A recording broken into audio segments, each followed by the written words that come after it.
Hello friends, welcome to my channel M K learning Adda. English grammar के chapter number 21 में हम बात कर रहे हैं नॉन फिनिट वर्ब के बारे में। और आज इसी से संबंधित एक बहुत ही इम्पोर्टेंट कंसेप्ट जेरंड के बारे में बात करेंगे। इसके प्रत्येक पॉइंट के लिए समझेंगे। जेरंड एक बहुत ही इम्पोर्टेंट टॉपिक है। ये स्कूल लेवल एग्ज़ाम से लेकर कंपटीशन एग्ज़ाम तक सभी बच्चों के लिए बहुत ही उपयोगी है। इसके प्रत्येक इंपॉर्टेंट पॉइंट के लिए समझेंगे तो वीडियो इंपॉर्टेंट रहेगी। वीडियो पसंद आए तो लाइक अवश्य करना तथा अपने दोस्तों में ज़्यादा से ज़्यादा शेयर करना। चैनल पर पहली बार विजिट कर रहे हैं या अभी तक सब्सक्राइब नहीं किया है तो चैनल को भी सब्सक्राइब करें, साथ में बेल आइकन भी प्रेस करें जिससे कि आने वाली वीडियो के नोटिफिकेशन आपके लिए मिलते रहें। तो चलिए शुरू करते हैं आज का एक इम्पोर्टेंट कॉन्सेप्ट जेरंड।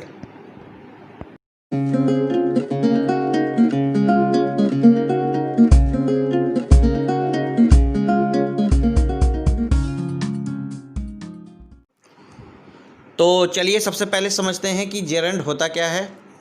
जब कोई हम सेंटेंस बनाते हैं तो उसमें जो सब्जेक्ट होता है वो हमारा अधिकतर नाउन या प्रोनाउन होता है, लेकिन कभी कभी वर्ब का यूज भी नाउन की तरह किया जा सकता है। और जब वर्ब को नाउन की तरह यूज करते हैं तो उसके दो तरीके होते हैं। या तो किसी वर्ब के पहले हम टू लगाकर, यानी कि वर्ब से पहले हम टू लगा दें, और तो वर्ब का जो यूज होगा वो नाउन की तरह होगा जिसे इन्फिनेटिव कहते हैं, जिसका डिस्कस हम पिछली वीडियो में कर चुके हैं। और दूसरा तरीका होता है किसी वर्ब के अंत में जब हम आईएनजी लगाकर उसका प्रयोग नाउन के रूप में करते हैं। तो जब वर्ब के अंत में आईएनजी लगाने के बाद जब वो वर्ब का यूज नाउन के रूप में किया जाता है तो उसे ही हम जेरंड कहते हैं। तो जेरंड भी क्या, नाउन इन्फिनेटिव की तरह वर्ब प्लस नाउन का कार्य करता है, यानी कि वर्ब जो होगा वो नाउन का भी कार्य करता है। तो और उसी तरह जेरंड भी क्या है, वर्ब का सब्जेक्ट, ऑब्जेक्ट, कंप्लीमेंट या किसी प्रीपोजिशन का ऑब्जेक्ट या किसी नाउन या प्रोनाउन का केस इन अपोजिशन भी होता है। चलिए एग्जाम्पल के थ्रू समझने का प्रयास करते हैं। Sleeping is necessary for health. तो यहाँ जो स्लीपिंग शब्द का यूज किया गया है, वैसे तो ये वर्ब है, लेकिन यहाँ पर इसका जो प्रयोग किया गया है वो सब्जेक्ट के रूप में किया गया है, सब्जेक्ट ऑफ इज। दूसरा सेंटेंस है आई लाइक प्लेइंग क्रिकेट। तो प्लेइंग का जो यूज किया गया है वो किसके रूप में किया गया है, सब्जेक्ट के रूप में, ऑब्जेक्ट ऑफ लाइक, यानी कि लाइक का ऑब्जेक्ट के रूप में प्रयोग किया गया है। सीइंग इज बिलीविंग, ये कंप्लीमेंट ऑफ इज के रूप में प्रयोग किया गया है, यानी सीइंग के लिए। आगे ही फॉन्ड ऑफ सिंगिंग। तो सिंगिंग का जो यूज है वो गवर्नड बाई ऑफ का। It is no use crying now. तो यहाँ जो क्राइंग शब्द है इसका जो यूज हुआ है वो case in opposition with it के रूप में प्रयोग किया गया है। तो चलिए समझते हैं कि जेरंड की पहचान किस प्रकार होती है, हम इसे किस प्रकार पहचान सकते हैं। तो जेरंड के अंत में आईएनजी लगा होता है और उसके हिंदी अर्थ के अंत में हमेशा ना का प्रयोग किया जाता है। जैसे कि मान लीजिए वर्ब है रीड। तो रीड जो वर्ब है इसका प्रयोग अगर हमें जेरंड के रूप में करना है तो इसके पीछे हम आईएनजी लगाएंगे, ये इसकी खास पहचान होती है। और इसका जो हिंदी में अर्थ निकलेगा, जैसे कि पढ़ना, तो पढ़ना जो हिंदी में अर्थ निकलेगा उसके हिंदी अर्थ के अंत में क्या है, ना का प्रयोग किया गया है। तो यही यहाँ पर बताया गया है कि हिंदी अर्थ के अंत में हमेशा ना लगा रहता है। कभी कभी जेरंड के पहले दा और बाद में ऑफ लगा होता है, तो ऐसी स्थिति में जेरंड भी क्या है, वर्बल नाउन कहलाता है। और नाउन की तरह इसका पार्सिंग भी किया जाता है। जैसे कि एग्जाम्पल दिया है, swimming is a good exercise. तो यहाँ पर स्विमिंग जो है वो जेरंड के रूप में प्रयोग की गई है।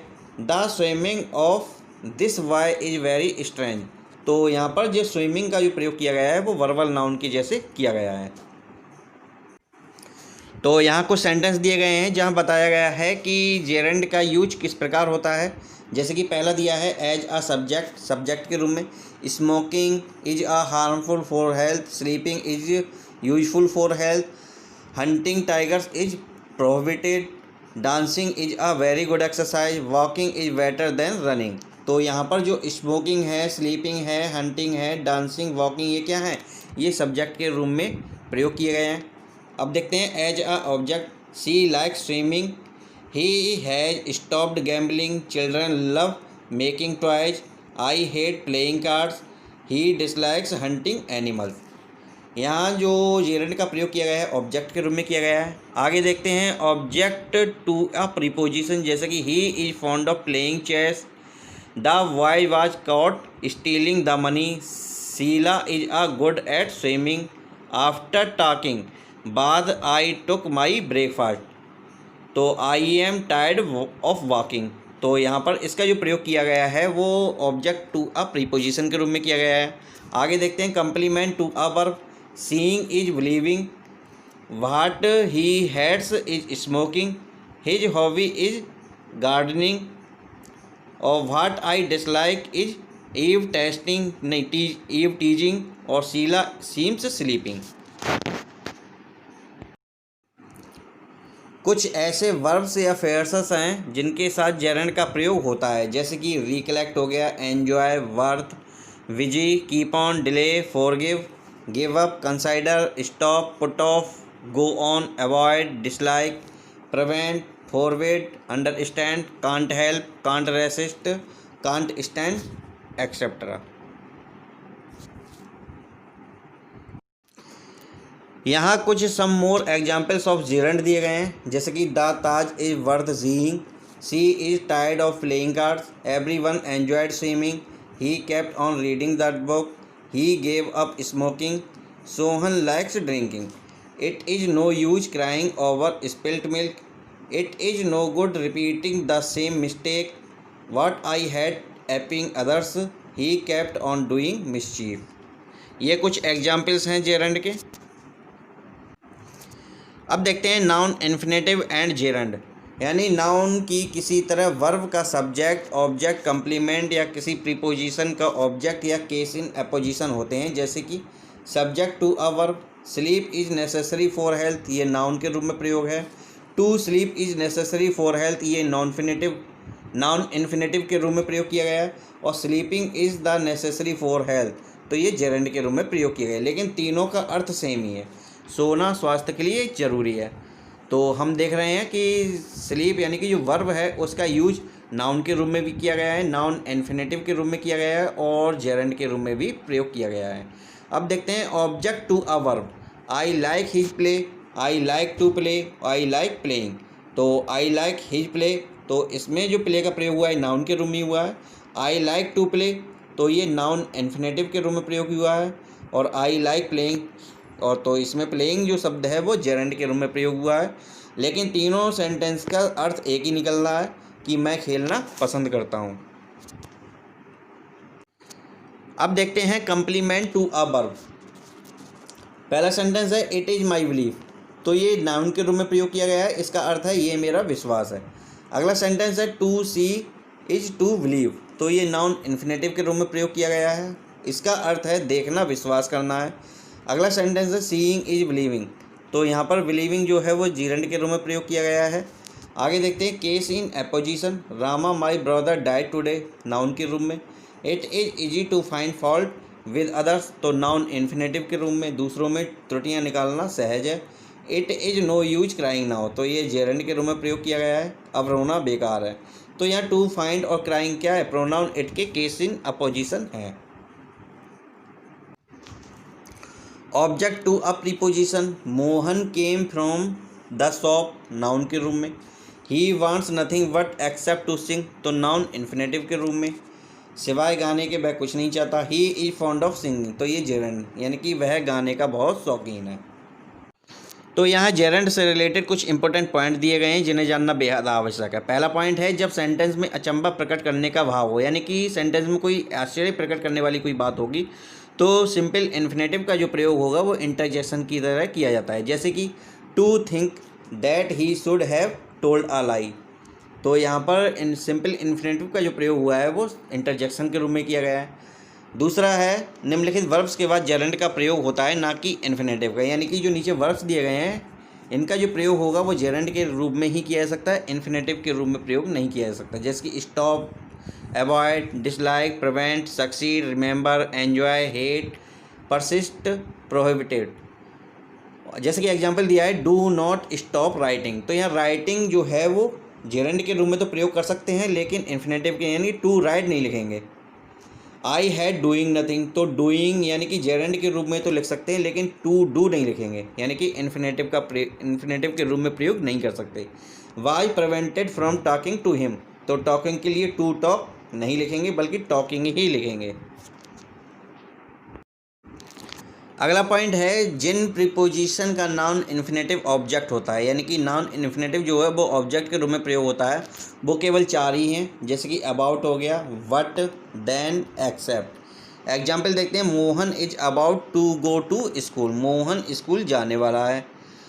अगला है Asha did nothing but to weep, Asha ने रोने के सिवाय कुछ नहीं किया। Usha did everything except to accompany me, Usha ने सिवाय मेरे साथ चलने के सब कुछ किया।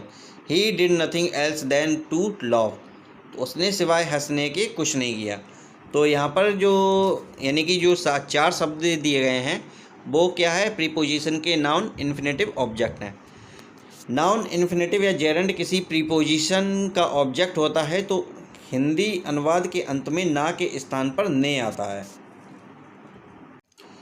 चलिए आगे देखते हैं। जब कोई नाउन या प्रोनाउन जेरेंड के पहले आता है तो वह पॉसेसिव केस में रखा जाता है, जैसे कि I was pleased at Sohan's coming back today, तो कमिंग क्या है, जेरेंड है, और उससे पहले नाउन यानी सोहन का जो प्रयोग किया गया है वो पॉसेसिव केस में रखा गया है।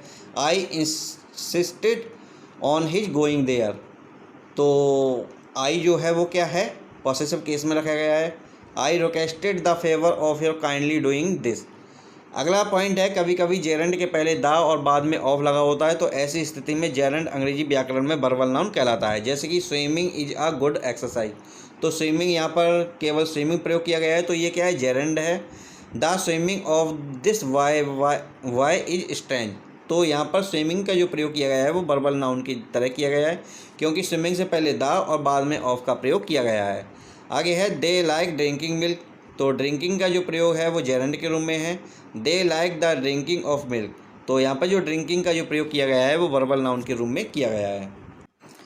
आगे देखते हैं। जेरेंड और वर्बल नाउन में केवल अंतर यह है कि जेरेंड तो नाउन प्लस वर्ब दोनों का काम करता है, यानी कि जेरेंड जो होता है वो नाउन प्लस वर्ब दोनों का काम करता है, लेकिन वर्बल नाउन जो होता है वो केवल नाउन का ही काम करता है, फिर वर्ब का काम कभी नहीं करता। और जेरेंड के 2 रूप यानी कि फॉर्म्स होती हैं, पहली होती है एक्टिव और दूसरी होती है पैसिव। फॉर्म कौन सी होती हैं, प्रेजेंट और परफेक्ट। तो प्रेजेंट के एक्टिव में होगी लविंग और पैसिव में क्या होगी, बीइंग लव्ड। परफेक्ट के एक्टिव में होगी हैविंग लव्ड और पैसिव में क्या होगी, हैविंग बीन लव्ड। यहाँ सिंपल इन्फिनेटिव की पहचान दी गई है। सिंपल इन्फिनेटिव किस प्रकार पहचाने जाते हैं, वर्ब के पहले टू लगा होता है, ये इसकी खास पहचान है। ये नाउन के स्थान पर प्रयोग किया जाता है, इसको जेरेंड के रूप में बदला जा सकता है, और इसका हिंदी अर्थ करने पर उसके अंत में सदैव ना का प्रयोग होता है, यानी कि ना ही आता है। जेरेंड किस प्रकार पहचाना जाता है, वर्ब के अंत में आईएनजी लगी रहती है, ये इसकी खास पहचान है कि जेरेंड जो होगी उसका नाउन के रूप में जब प्रयोग किया जाएगा वर्ब का, तो उसके पीछे आईएनजी लगी होगी। ये नाउन के स्थान पर प्रयोग किया जाता है, यानी कि जेरेंड जो होता है वो नाउन की जगह प्रयोग किया जाता है। इसके हिंदी अनुवाद के अंत में ना या ने आता है। जेरेंड से रिलेटेड ये वीडियो आपके लिए कैसी लगी, कमेंट्स में अपना फीडबैक अवश्य दें। और अगला जो हमारा टॉपिक होगा वो होगा पार्टिसिपल। तो वीडियो पर अंत तक बने रहने के लिए आप सभी का धन्यवाद।